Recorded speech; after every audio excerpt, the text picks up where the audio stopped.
Well, welcome back to Kuusamo, the second event of the day, just about to get underway. That is the women's 5 kilometre, and this is the second part of the mini tour here in Kuusamo, which will also involve the pursuit tomorrow. Extra bonus points for the overall winner. Marit Bjørgen has won it for the last 2 years. In fact, she's won the only 2 they've had, so she's looking to make it a hat-trick today. And of course, she was on very good form, winning the sprint yesterday. Here she is. Season start last weekend. Actually, did you shock yourself how good you were last weekend already, so early in the season? No, I've always, the last year I've been in a good beginning of the season for me, but I was not so happy in Beitostølen, but I knew that I was in good shape, and I knew that also Teresa is in good shape, so I thought it's really possible to be fighting on the podium in Gällivare, and yeah, I was feeling good, and yeah, I was pushing hard and strong, and yeah, I get the yellow shirt, and yeah, I'm very happy with that.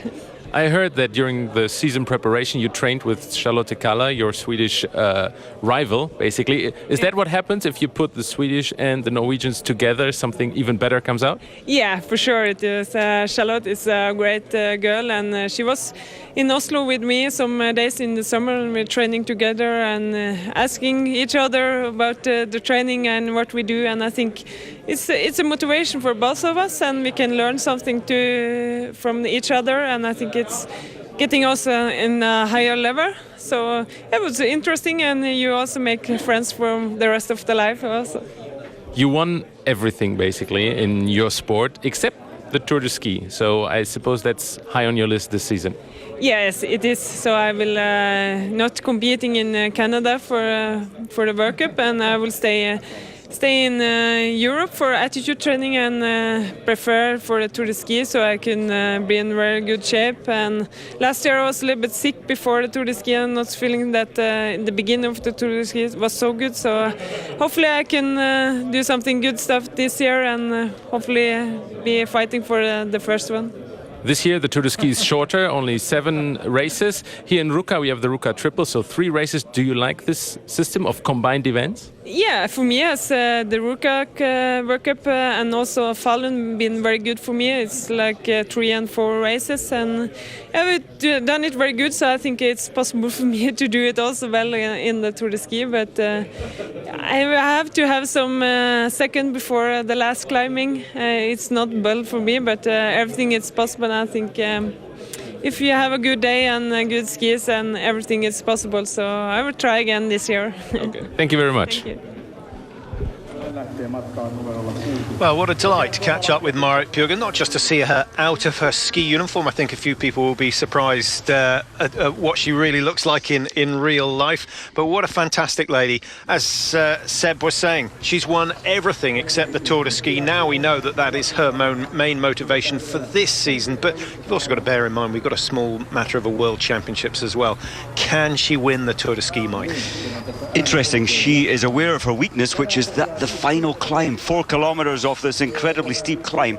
I can't but think that if Therese Johaug has even a 40-second deficit, she could pull that back in the final 10 kilometre on the final day. And that is Marit Bjørgen's only weakness, is the steep uphill climb. And no mention of Justina Kowalczyk, of course, who's been so difficult to beat in that event.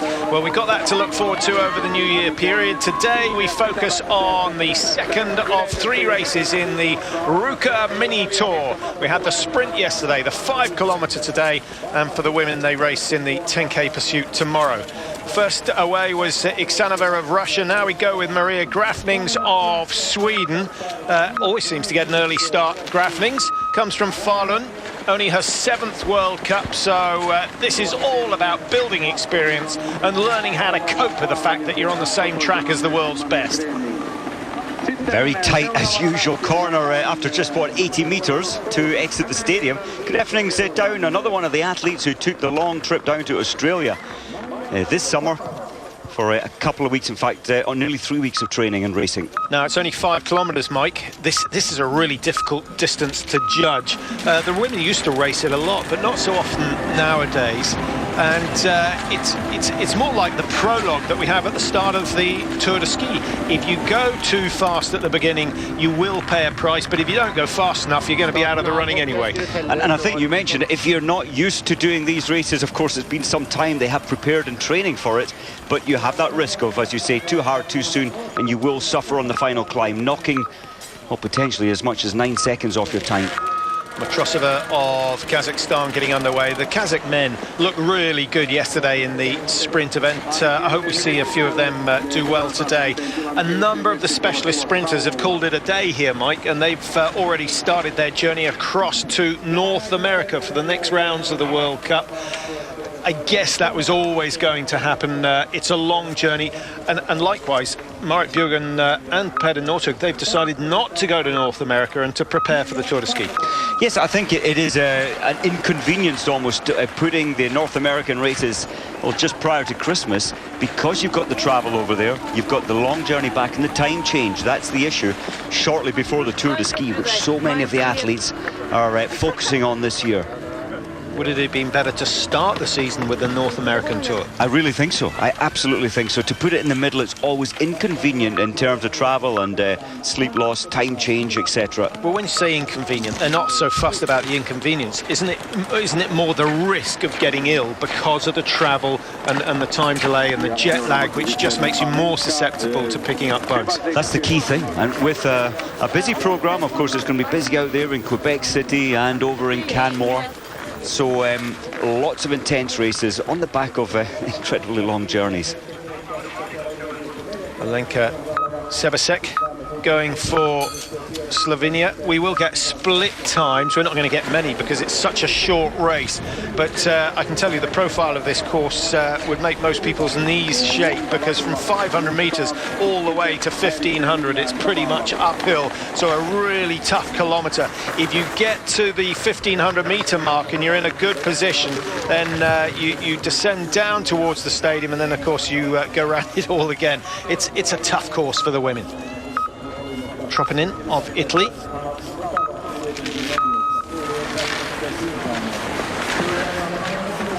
The climb as well, Patrick, you mentioned it's the one lap of 5 kilometres, a total climb of nearly 200 metres within just this 5 kilometres.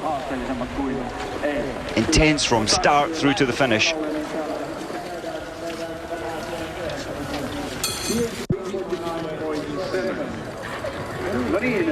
Welcome back to Kuusamo. Frantic ski preparation going on.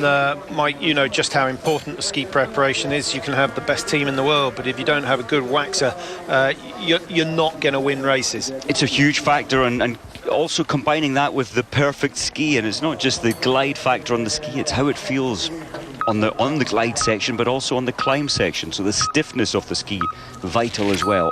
Sara Lindborg goes for Sweden.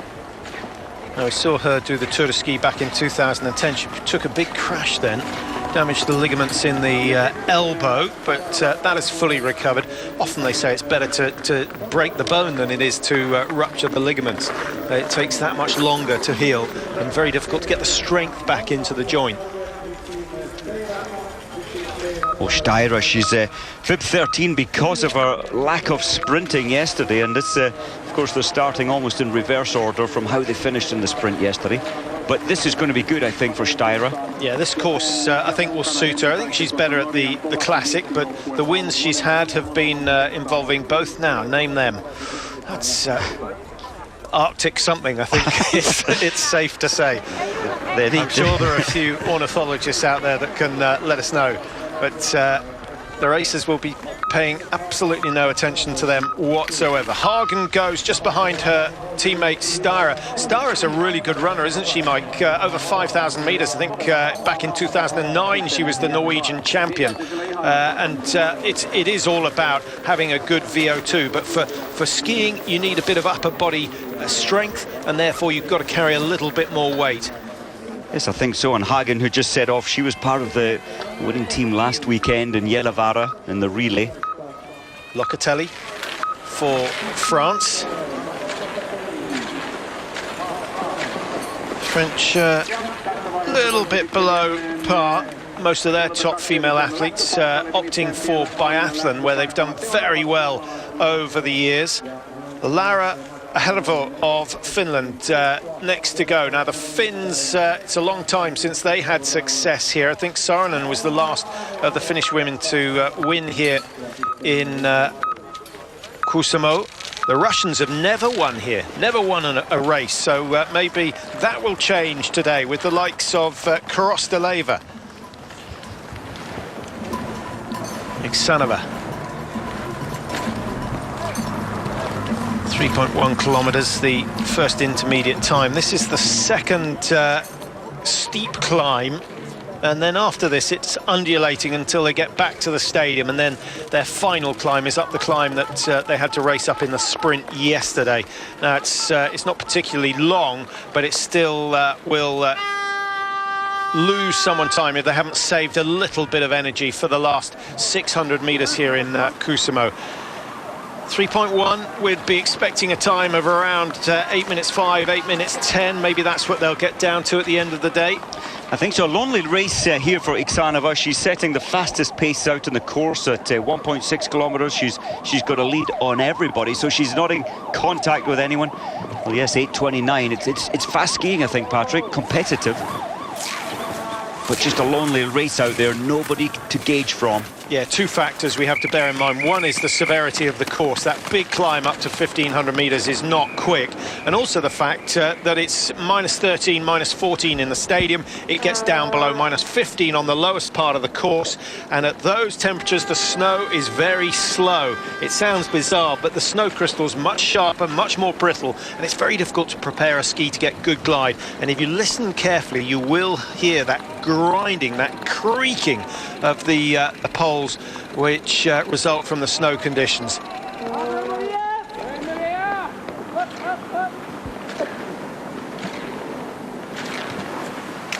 Hej Maria! Bra Maria, härligt! Glid i skidorna Maria, du är 18 sekunder efter ryskan som leder, hon går fort hon! Ja, kom igen Maria, driv på, driv på! Well, the coach is playing an important role. Much easier nowadays to give them an accurate time split.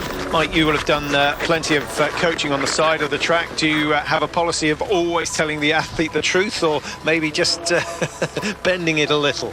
I think positive information is ideal when you're going through a hard time in a race, but you get caught out as a coach if you bluff it. The athletes will suss it out, and I think it's always best policy to keep it upbeat, to look at the positive information, but never to give any false information. 21 is Stephanie Buller, the first of the Germans underway today. And Germany, like the French, are not at their best. Nicole Fessel goes number 56. She could do something. Denise Herrmann goes 64, who didn't have a bad sprint yesterday. Doris Traxel now for Switzerland. And it would be nice to see the Swiss women raise their game to the level of the Swiss men. Having said that, Dario Cologno will have been disappointed not to make the last 30 of the sprint yesterday, Mike. Disappointed, and I think he'll be surprised, because without a doubt he would have been hoping for certainly a top 12, so making the semi-final, and really surprising that he didn't have the pace in the early time trial to make the top 30. Yeah, it'd be nice to find out exactly what Cologno is planning this season, whether his number one priority is to win a world title, which he's not been good at over the years, or is it to deny Petter Northug winning the Tour de Ski? I think Petter Northug's going to have a real tough job on his hands, because when Cologno's got that focus, he really does love those day-on-day races. He seems to lift his level a gear, but as you say, the World Championships stay with you. Those titles of the Worlds he doesn't have, and that must be in the back of his mind to try and start winning some of them.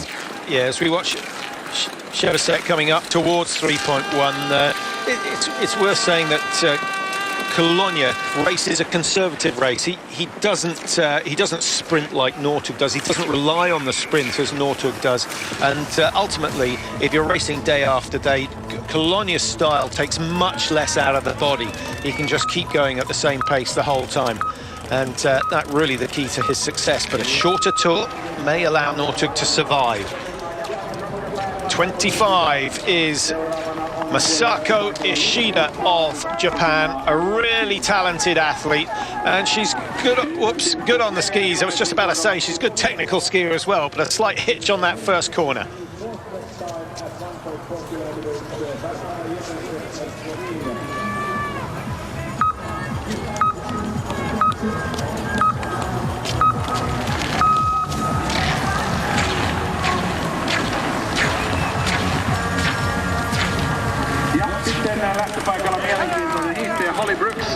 Just looking, Patrick, at the 1.4, Steyrer has gone ahead now of Ixanova's early lead time, and she's taking 4 seconds out of Ixanova.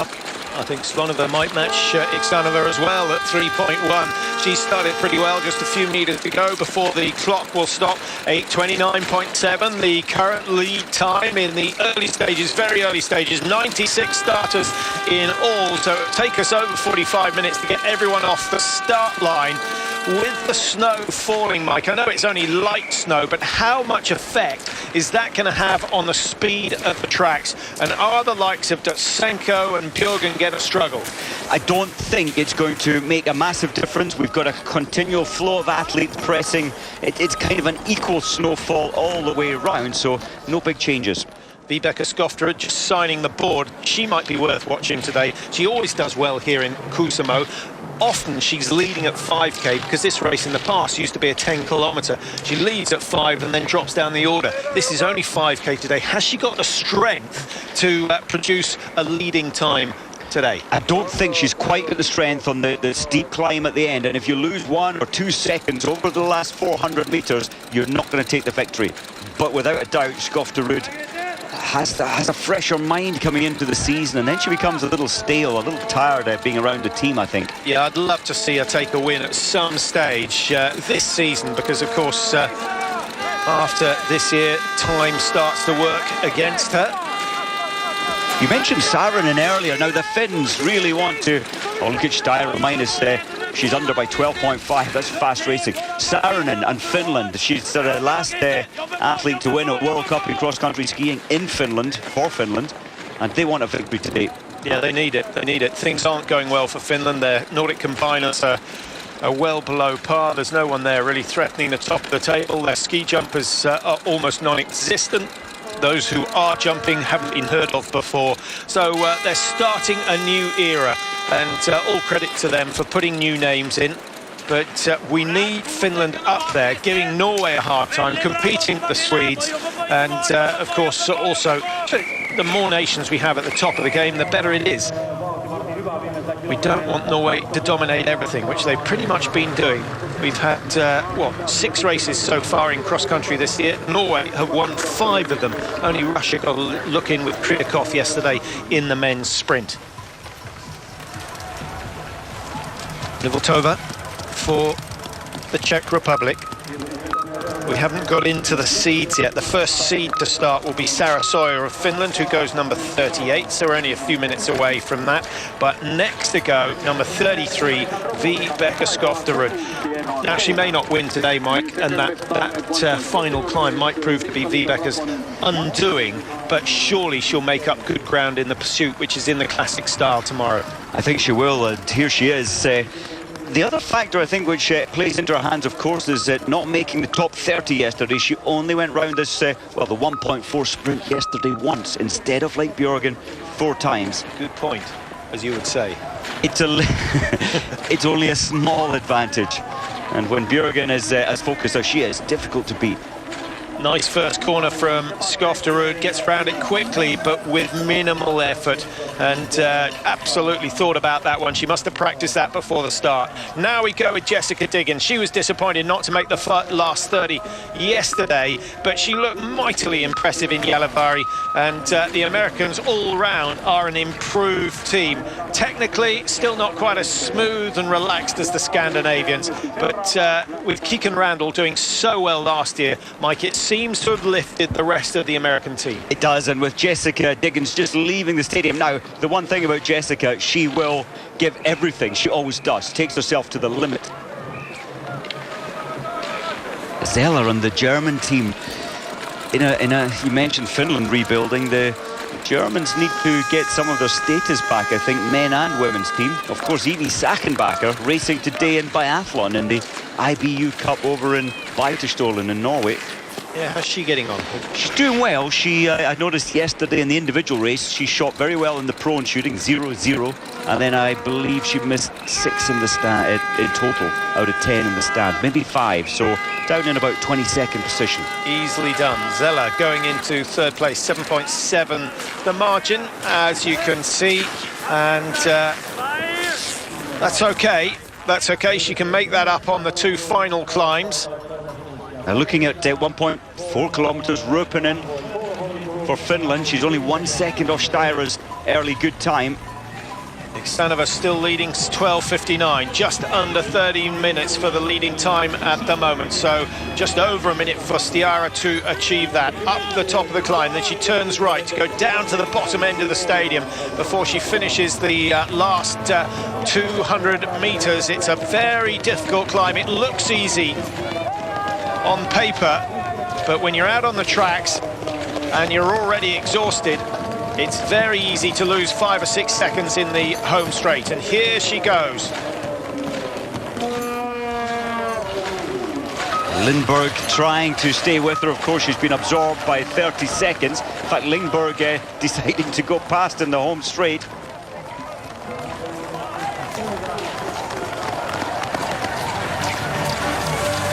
Well, not quite.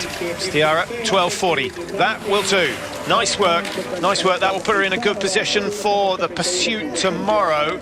Remember, only 50 World Cup points on offer for today's race. Now, some of you will have noticed that the tree down the end of the stadium is no longer there. They sort of shortened that finishing straight a little this season, Mike. Used to go a little further down, so the finish maybe not quite as painful as it used to be. And I think the tree, because that was their focal point of turning around, and taking that away, it allows a less steep curve coming into the home straight. Well, a good start, and the Norwegians obviously on form. Bjørgen will be the last to start. Okay, thank you.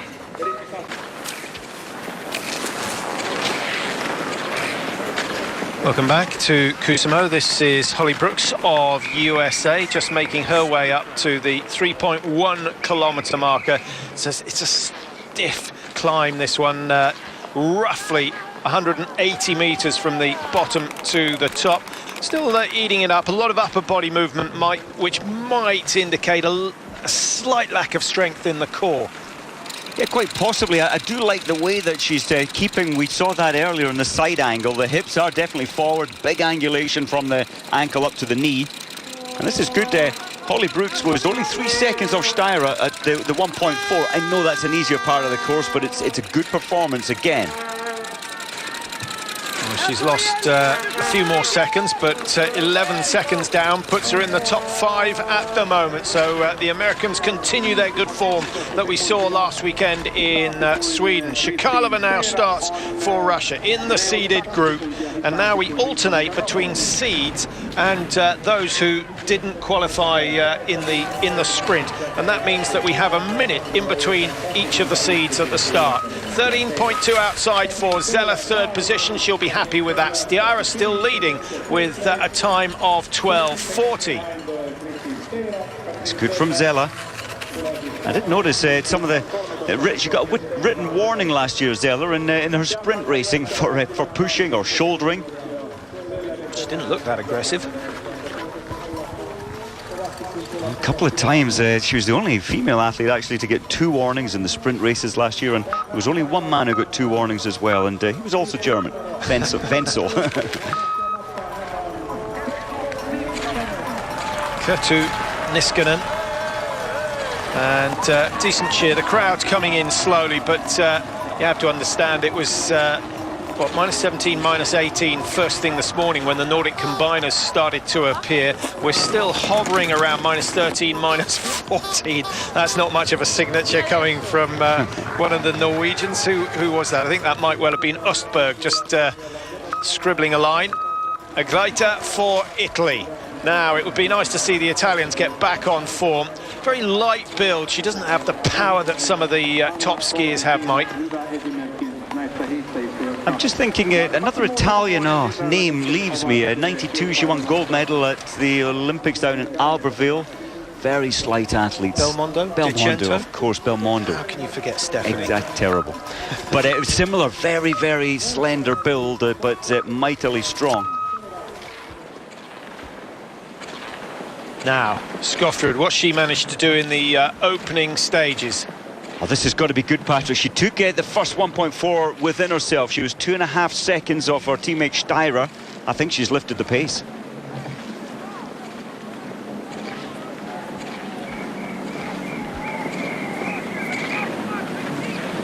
Very wide placement there of both feet. I mean, it is a steep hill. You have to really get some leverage to power your way up this climb. Maybe not 10 seconds to get to the timing. Well, she's not that far away. Just as she turns right, the clock will stop. 15, 16, 17. The two Norwegians are going to be close. 1.9 seconds separating them. Well, the advantage Skofterud, I think, because when she hears she's only a second or so down on her teammate, she'll put in a little bit of extra effort on that final climb. Well, there you are. You've got the information. Not much distance left on the track. There's a technical, or what is it, 1.9 kilometers left for Skofterud. Ropenen into the finish and a disappointing 24th. Well, very disappointing performances by the Finns. I don't know what I was asking a couple of Finns why they thought this was happening. They all think it stemmed back from 2001 and the drug scandal at the World Championships for Nordic events. Not because they lost a lot of athletes at that stage, but because the funding then was much harder to get hold of, and all the disciplines went different ways. Instead of having one central discipline body that gathered all the funds, they all went different ways, thinking they could get the money themselves, and it just hasn't happened. So it comes down to financial matters. It plays a huge part, and I think they lost obviously a lot of coaches at that time as well, so it splintered everything, and it does take a long time to rebuild a team and to rebuild a team's confidence, because, well, they're all kind of shamed obviously at that time. Now, can Holly Brooks get within 15 seconds of the leader, Steyrer? 12:40 the winning time, or the leading time at the moment. She was 11 seconds outside at 3.1. She's lost a few more valuable seconds, but that's still a really good run by Holly Brooks. World-class performance, 12:56.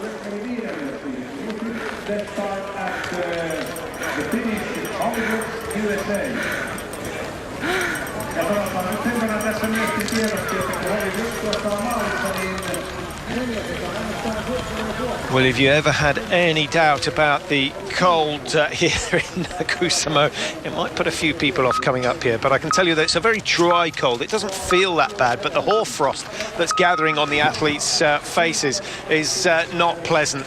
And this breeze, this wind has picked up, Patrick, and of course that really does drop the effective temperature. Of course, nearly minus 15 at the moment, so effectively dropping the feeling on the face and the skin, exposed skin, to about minus 18. Ayala for Finland, for Sweden is on the course as we watch Sarah Sawyer coming up towards 3.1. That's not bad at all, 8.1. If she can keep that margin within 10 seconds, then Sarah Sawyer might be in the running for a good race tomorrow, which of course is the final phase of this event. There's also something called the BMW Drive Trophy, Mike, a 4x4 on offer for the winner of that trophy, and that runs season long. Yesterday was the first event in that, Bjørgen picking up the maximum 60 points for winning the sprint, and 15 events throughout the season. We'll try and keep reminding our viewers, but at the moment it looks as though Bjørgen could be going away with another 4x4. How good would that be? And I think it adds a little bit of spark, a little bit of excitement, and it does make the athletes focus a little more on those stage sprints. Now, what's Skofterud managed to do? She's got under a minute to finish here, and it looks as though she's pretty much on schedule to match Steyrer's time. She was 1.9 behind at the 3.1 interval, so it needs to be a burst. The two Norwegians vying for that top spot at the moment. Steyer's been sitting there. In fact, she's beginning to look a little cold. She's been on that seat for so long. But Julia Shekaleva has just gone through ahead of her. And now Therese Johaug has taken, well, 5.2 seconds of Steyer's time at 1.4 kilometres. I think we could see the lead changing. It's been a well-paced race from Skofterud. Often in the past she's been accused of going off too hard, but she saved something for the finish here. 8 seconds to get inside that leading time at 12:40. She's comfortably there. Great finish. She's taken 5 seconds out of Steyr in the last 2 kilometres, and she deserves the lead. 12:36, the new lead time. That was, as you mentioned, perfect pacing. She was in control of herself up at the 3.1 kilometres, and then she's just taken herself to the limit across the line. Even relaxed on the steep climb into stadium. Here comes Diggins, who was in a good start position, chasing Skofterud. Give her a really good target, and I guess she'll be wanting to beat Holly Brooks, who's already finished in 20 seconds, so she's at 12:56, and she's done just that. 4th position for Diggins, and we've got 2 Americans at the moment in the top 7 positions. That's very encouraging. And of course we've still got Keegan Randall to go. Shekaleva coming up, and such control here. She's strong, she glides a huge distance each time she compresses down through the edge. It's going to be a new lead time, or is it just 0.7 of a second? And remember, Skofterud was down by almost 2 seconds on Steyr at this point, and turned that around to a positive of 3.7 seconds.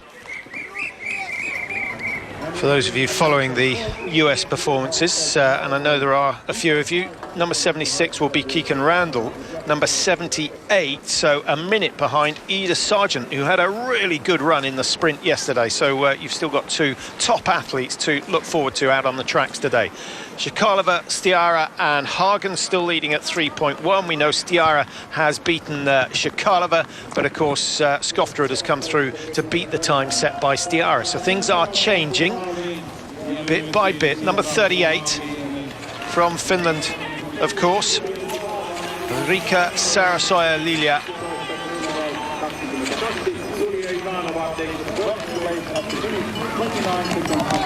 Well, Sarasoja's for Finland. She's not going to do it, take the victory. There's still Saarinen to start. I think we're looking at a time of around 12:48 for Sarasoja, maybe 12:46 if she really ups the pace in the closing stages. Saarinen's going to be on the start line in 3 minutes' time.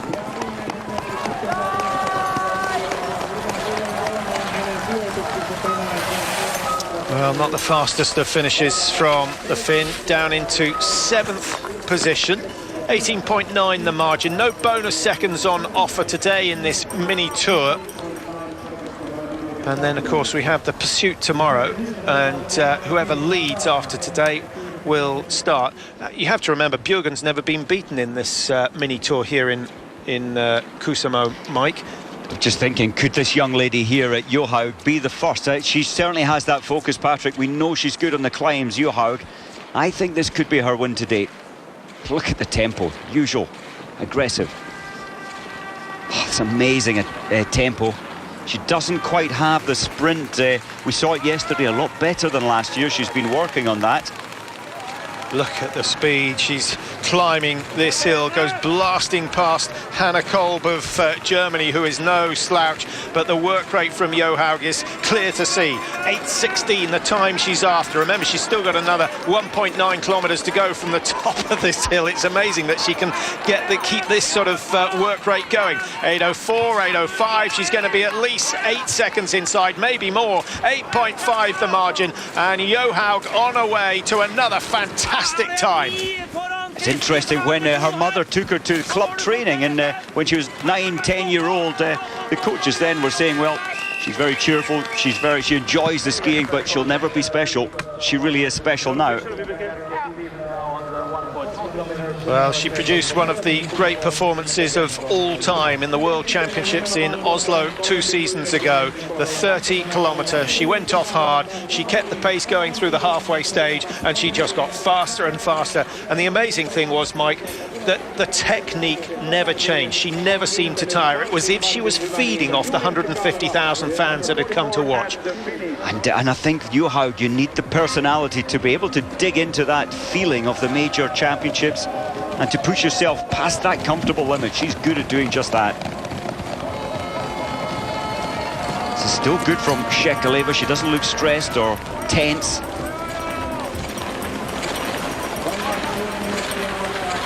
See the wind now from the right. Vibeke Skofterud. I never quite know whether the athletes enjoy being in the limelight, sitting in the leader's chair. 8.9. I think there should be a bonus for every minute you stay in the chair. That would certainly make it more worthwhile. She likes that idea.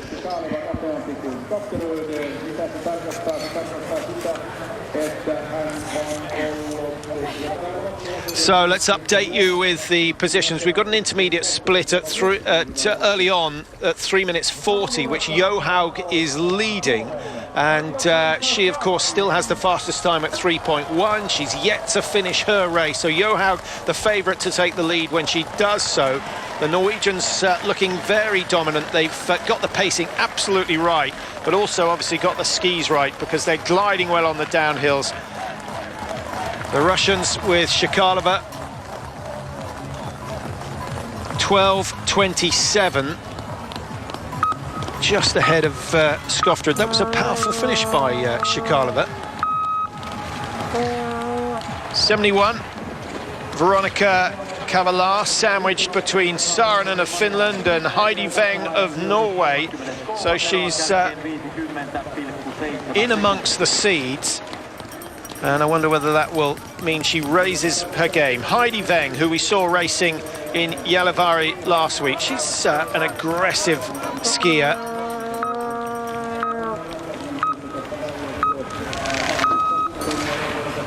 Focused eyes. I'm surprised she hasn't dropped her shades down, because when you're at minus 14, 15, heading down the very steep hill up to 50, 55 kilometers an hour, your eyes become really, really pained. Yeah, she might do that on the very first downhill. Also a good way to stop the dehydration, but it's only a short race, as you've seen. 12.5 minutes, the leading time at the moment. Johaug could put that to rights. From the Kraft banner at the top of the climb, it's about 22 to 24 seconds before she will complete. 11:37, 38. I think she could well be in line for the top time, but she needs to keep this sort of work rate going, and the coaches for Norway know it. Well, she had a lead at 3.1 kilometers of 8.5 seconds. I think she's going to increase that down to about a 12-second lead. Maybe not. Maybe she's lost a little. No, I think she's on line for sub 12:20, to be honest. Round the far, in fact, it won't be under 12:20. About 15 seconds from the turn. Shekaleva doesn't want to watch. In fact, Shekaleva hasn't even managed to get into the winner's seat. Maybe she was expecting this from Johaug, but Johaug has lost time. She has lost time. 25, 26, 27, and Shekaleva survives. Well, that is a surprise. Maybe Johaug goes too hard early on. 3.1 outside, and Russia survive as the leaders. So it's Russia, Norway, Norway, Norway, and even Johaug is surprised at that one. She can't believe that one. Especially her strength is the climbing, and maybe you're right. Did she go far too hard in the early stages? I'm just wondering whether she took a fall, because she's lost a significant amount of time. She was 8.5 seconds ahead of Shekaleva at 3.1. We'll hear about that later. Here we go with USA's #1, Keegan Randall. A very, very powerful skier indeed. The sprint champion from last year, and the woman really who's brought the rest of the team up to her level. So exciting times in the American team. A little bit of a warm-up for Kowalczyk, who will be in action. Starting number 86. 77 is Kashiwabara of Japan. Well, she's got Randall to chase. It's not an easy task. And then Ida Sargent starting behind her. So I think Kashiwabara will be happy with her start position today. There's the transponders being put on the legs. It looks like Bjørgen. It is Bjørgen.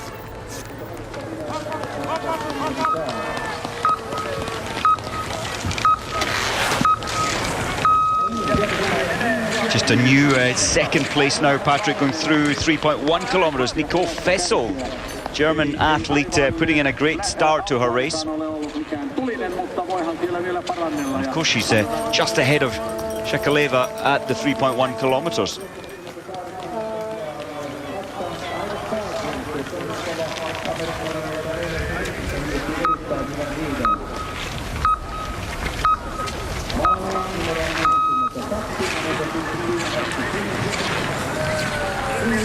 Radakova for Belarus. Not the fastest start, but a nice turn from her. Whoops. Easy to go over the back of the skis on those occasions. Mike, what did you like to use the pole on those tight turns, or do you keep the inside pole out the way? I think you keep it out of the way. If you, in the men's race, we'll see a slightly more dynamic start, and I think the poles will be kept out of it, just using the legs to dance around the corner. Hey, for me, looking at is it Mavaleto on the start line, she looked like she was freezing. I think the tracksuits came off just a little earlier. You need to keep your core temperature up.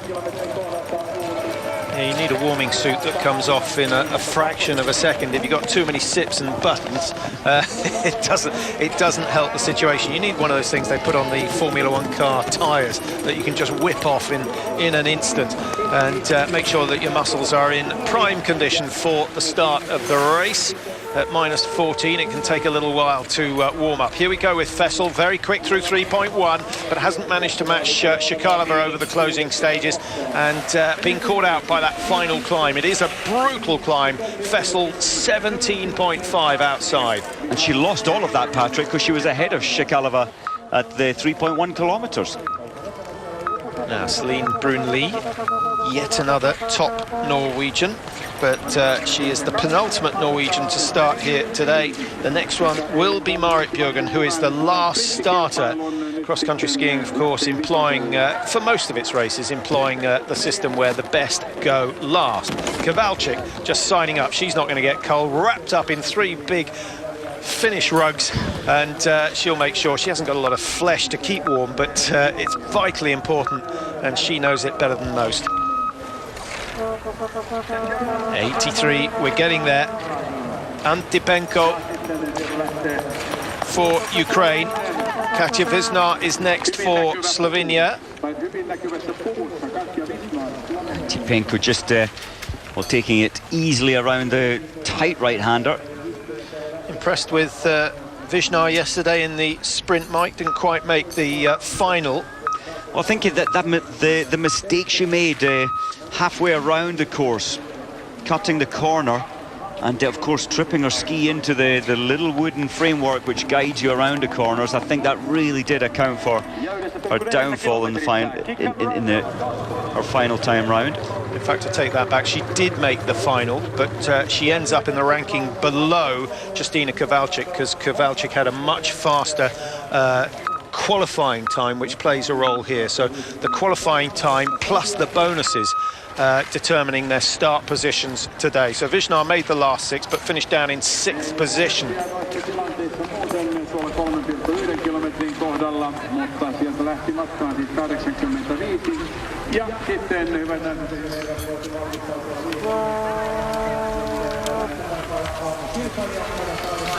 Well, here's one of the favourites for the overall World Cup, the hot favourite for the Tour de Ski again this year, and perhaps the favourite to win the mini tour here behind Marit Bjørgen. Justina Kowalczyk, it's not been the best start to the season. She looked well below par in the individual race in Gällivare. She didn't make the last 6 in the classic sprint yesterday, which was a major surprise. What is she going to do? She set off certainly looking determined. She looked very determined. I wonder if Kowalczyk, just to get some confidence back, I wonder if she's going to win this one, and I think she has the chance to do just that. Well, she'd prefer it if it was a classic, but she's got a classic race tomorrow, and she's pretty much unbeaten 10 kilometres classic for the last 10 outings, so she will be confident that if she's within 10 or 15 seconds of Bjørgen at the start tomorrow, she can close down on the Norwegian. But whether she can manage that, we'll have to wait and see. Heidi Weng coming up towards the 3.1 kilometre marker. This is good. Look how wide her right hand is. Norwegians have tried to open the hands up a little more, the right hand especially, so it's just touching down, helping with the balance as it flows through behind the body. Counterbalances the left leg coming through and forward. The idea there that the right-hand pole or the non-leading pole is driving directly in the direction of travel, or opposite to the direction of travel. Exactly, and getting that force through on the skis. And Weng looking so good coming up there, just 0.3 of a second behind her teammate Johaug, who lost a lot of time, 17 seconds in this last or latter stage of the race.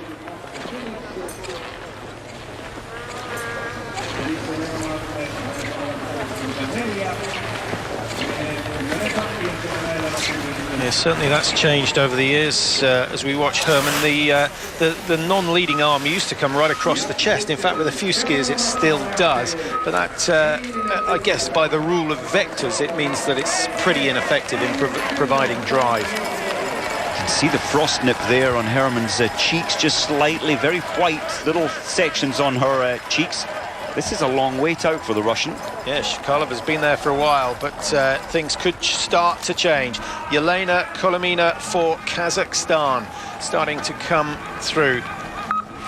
I like this system, Mike. The bonuses that you get for the sprint don't necessarily rule out those who don't finish in the top 30 of the sprint. So Shikalova will still stand a very good chance of getting on the podium here tomorrow afternoon at the end of this mini tour. Marit Bjørgen just signing her name on the board, become part of the cross-country scene.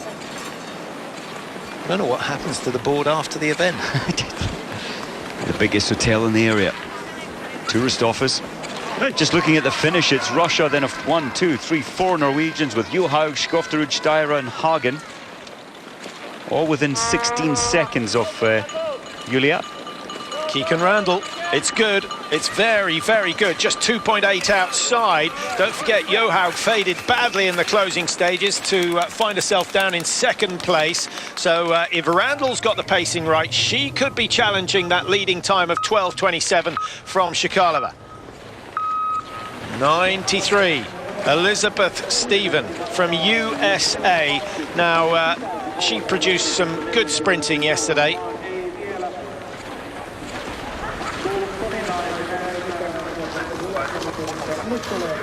There's the defending champion. Trying to stay warm. The buff has become part of Nordic sport over the last few years, Mike. Very versatile bit of clothing. Easy to wear, and boy, does it keep the head, the neck, just helps keep all the heat locked in, even from your ski suit. I think she's beginning to believe that she might be sitting there for the whole time. Surely not. She knows that Kowalczyk and Bjørgen, who've dominated affairs over the last 2 seasons, no one else has really had a look in. Johaug, of course, has been the woman knocking on the door, but Johaug has slipped up a little today. Don't rule her out of winning this one overall. She's moved up the rankings significantly with her performance. Heidi Weng coming up towards the finish. Can she match the leaders? 12:27 is the time she's after. This looks very good. What was Weng's intermediate time, Mike? At 3.1. I think she was right up with the best. Yes, she was. She was only 0.3 of a second behind Johaug's time, and Weng attacking the final climb. And as Weng starts and comes back into the stadium, her teammate and #1 rival leaves. Marit Bjørgen is on her way.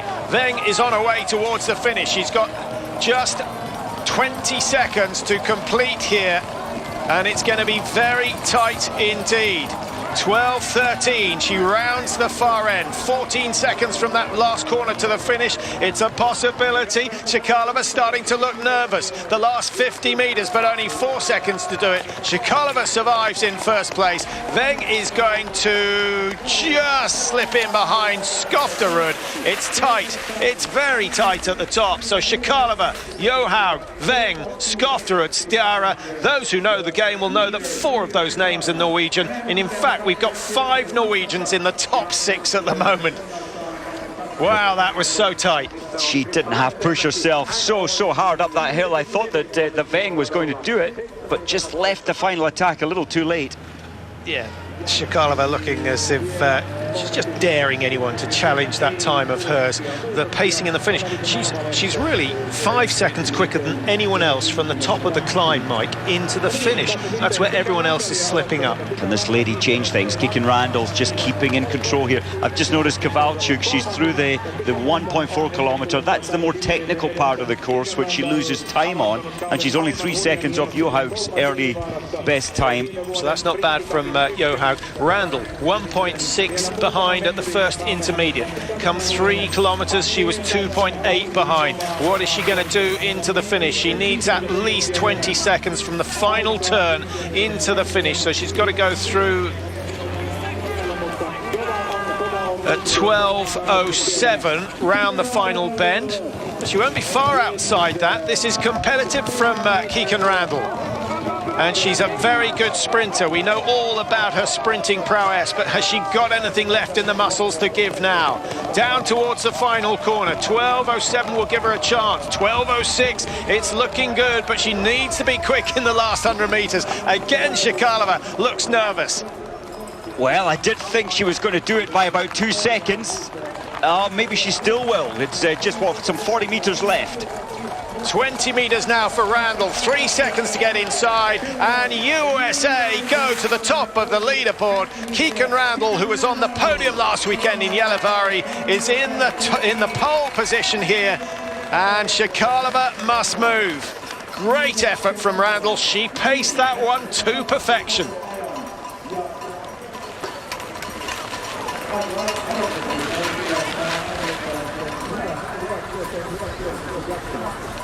Five seconds ahead of Shikalova at the 3.1 kilometre stage. She finishes just 1.8 seconds ahead. But she saved enough to complete. So, Mike, it is almost exactly 20 seconds from that final corner. And that will give us an indication of just how well the finishers are doing. Kowalczyk is the big name still to come. We're hearing that Dotsenko and Shapovalova have decided not to race. They were both up in the final of yesterday's sprint. We're not surprised by that. Kowalczyk, Mike? I'm surprised by this, I really am. This is her bread and butter. Hard work, hard climbs, cold conditions where the skis don't glide as much because she's so strong normally, Kowalczyk. But she really hasn't had a good start to this season. I don't think those skis are gliding at all. I mean, I think she may have a problem with the base of the ski. Interesting. And at the top of that climb, and maybe Therese Johaug had a tumble. There's a very sharp right-hander. Well, it's quite possible. It's always part of our speculation when Kowalczyk is not competitive. Has she taken a fall? I've just seen now, Patrick, bad news for Kikin Randall. Bjørgen has gone through the first time check and she's got some 9.3 seconds ahead of Randall. That's after only 1.5 kilometres. That's an astonishing time from Bjørgen. A lot of that is downhill, Mike, so I guess it means she's got good skis on her feet, and also means that she's climbing pretty well, because the last 600 metres of that section are uphill. So things looking good for Bjørgen, but there is always the question, has she gone too fast, just like her teammate Johaug did? It's an incredible time, Bjørgen. 7.7 ahead of Johaug's maybe excessive time in the early part. 88 is Krista Lattenmäki, along with Anna Kloinen. They're the two top-ranked Finns after yesterday's sprint. And Kloinen, 7:54. Just running out of a little momentum here. She's backed off into the base of this hill, and you've really got to keep the attack going. Yeah, I have a horrible feeling she's going to be about 30 seconds off the pace of the best by the time she goes through 3.1.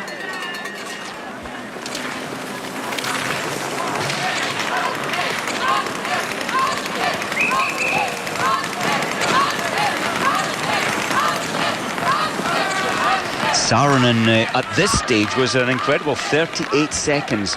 She's in 42nd place, but 38 seconds off the lead time to this point. So the Finns not really having their best day today at all. They really believed in themselves. They thought they could place one of them on the podium.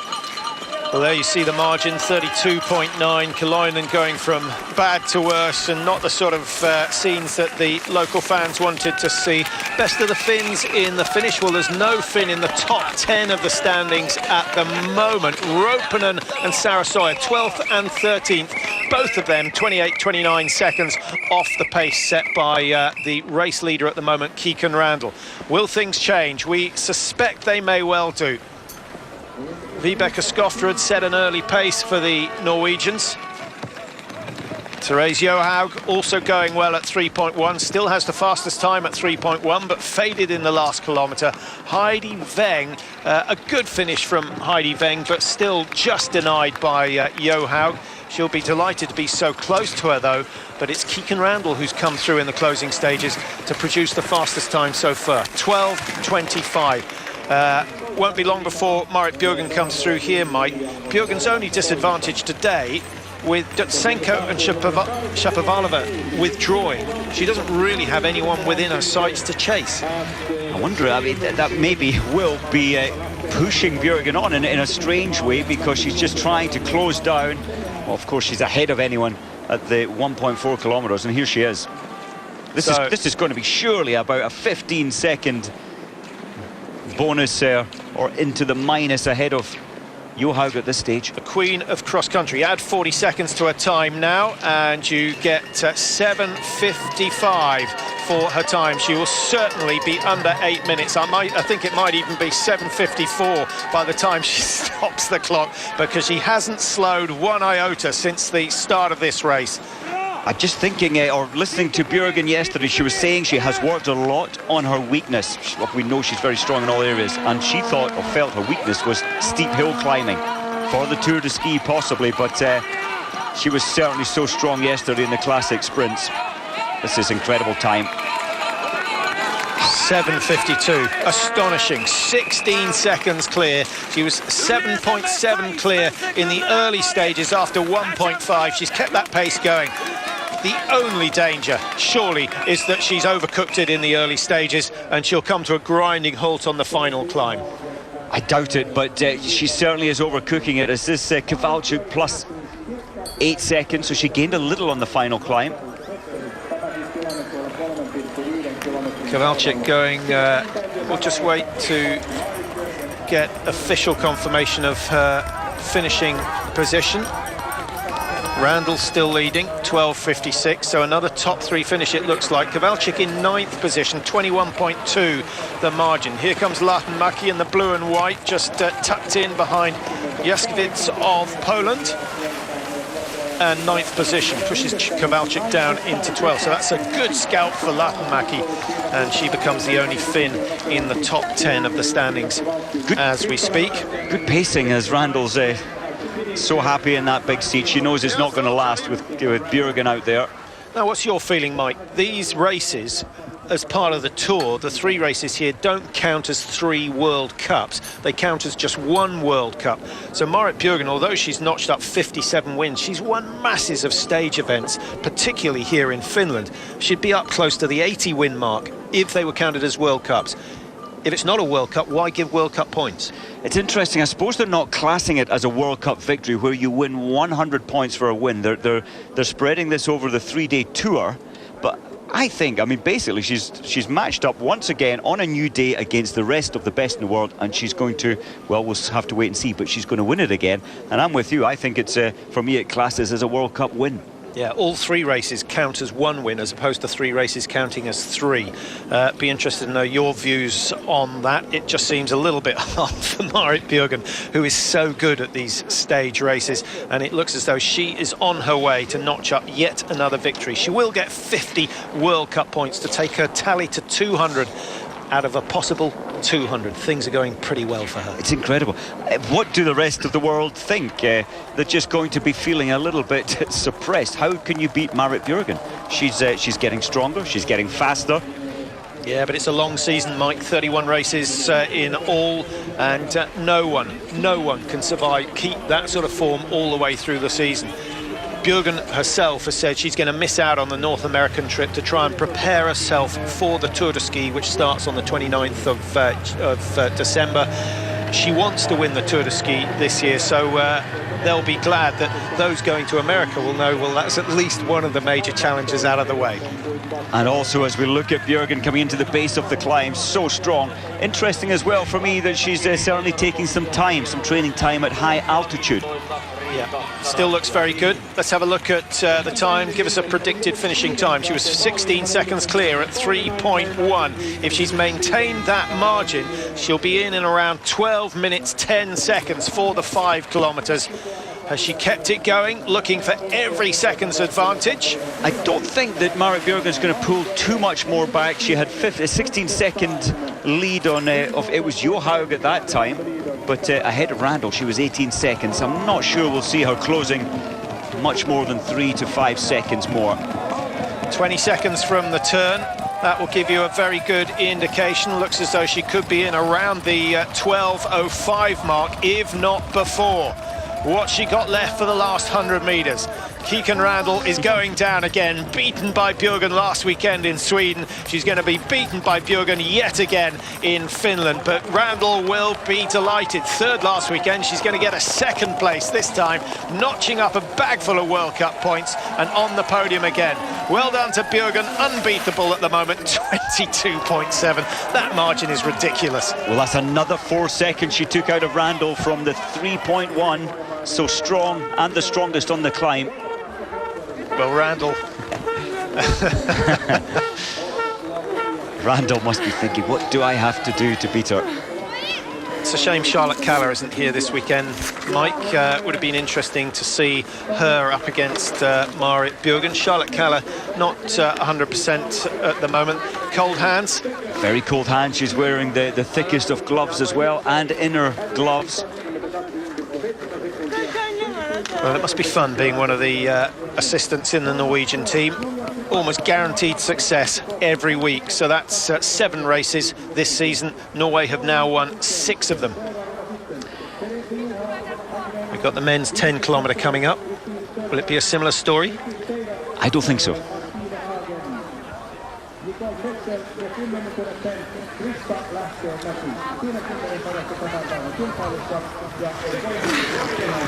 So let's just run down the top positions. Bjørgen, Randall, Shikalova are the 3 podium finishers. 12:02 the winning time from Bjørgen. Remember, it's an accumulative event this, and so she'll take that 22.7 advantage into tomorrow's 10-kilometre race.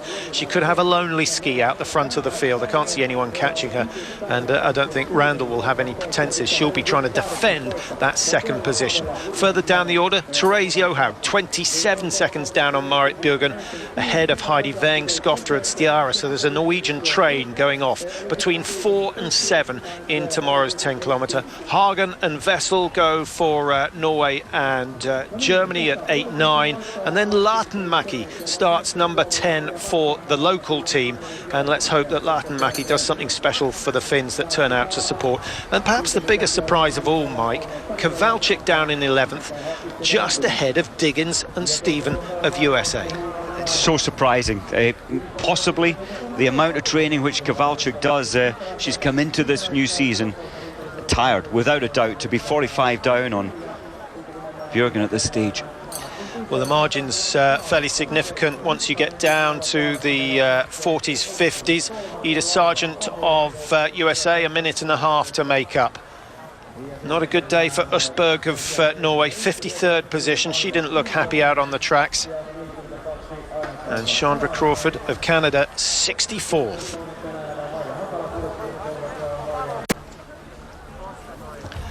Welcome back to Kuusamo. The Queen of Cross Country has just put another diamond in her sizable crown with another wonderful performance. 22 seconds clear of everyone else in today's race, which means she's going to have a margin of almost a minute over everyone else. Here are the results of the two races combined, yesterday's sprint and today's cross country. And with the bonuses that Bjørgen's picked up, she starts tomorrow's race 52 seconds clear of Keegan Randall. Lautenmäki 58, so a good race between the American and the Finn. Kowalczyk, Mike, a minute and 1 second. Second place is still very much a possibility, but can she catch Bjørgen?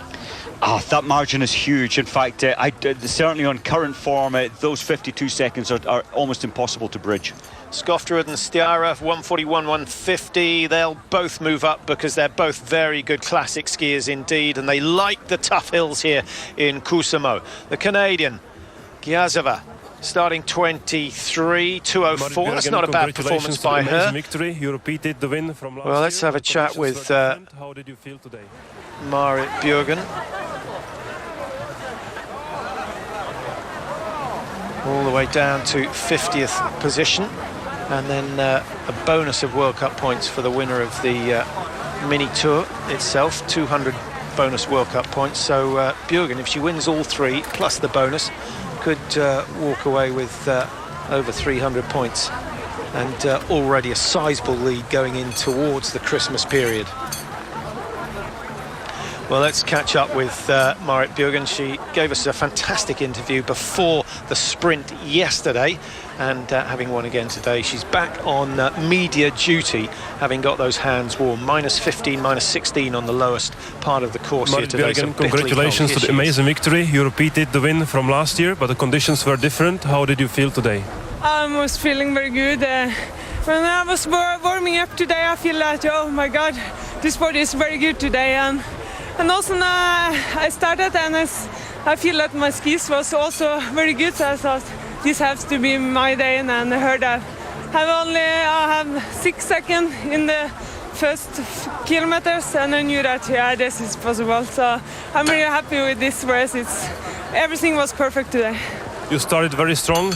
You dominated the intermediate from the first point. Was it the plan from the beginning? Yes, I wanted to speed up from the beginning, and I heard that at 6 seconds early in the race, and then 15 and then 22, so I thought, okay, this is really my day. Thank you very much and congratulations. Thank you very much. Life is fun when you're winning, and Marit Bjørgen's done more than her fair share of that. I guess the only concern, Mike, is that she's too good too soon in the season. Kowalczyk will undoubtedly come up into form. Can Bjørgen get any better than this? Not really. She's really coming at the top, but she can hold this form, I'm quite sure, for a large part of the season. So, victory number 3 for the season for Marit Bjørgen. Things are going perfectly.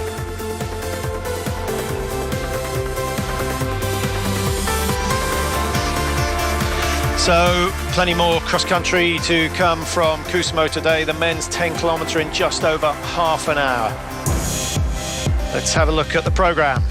11:20 will be on air for that cross-country event. And, of course, Kryakov of Russia was expected to challenge. Nortug will be there as well.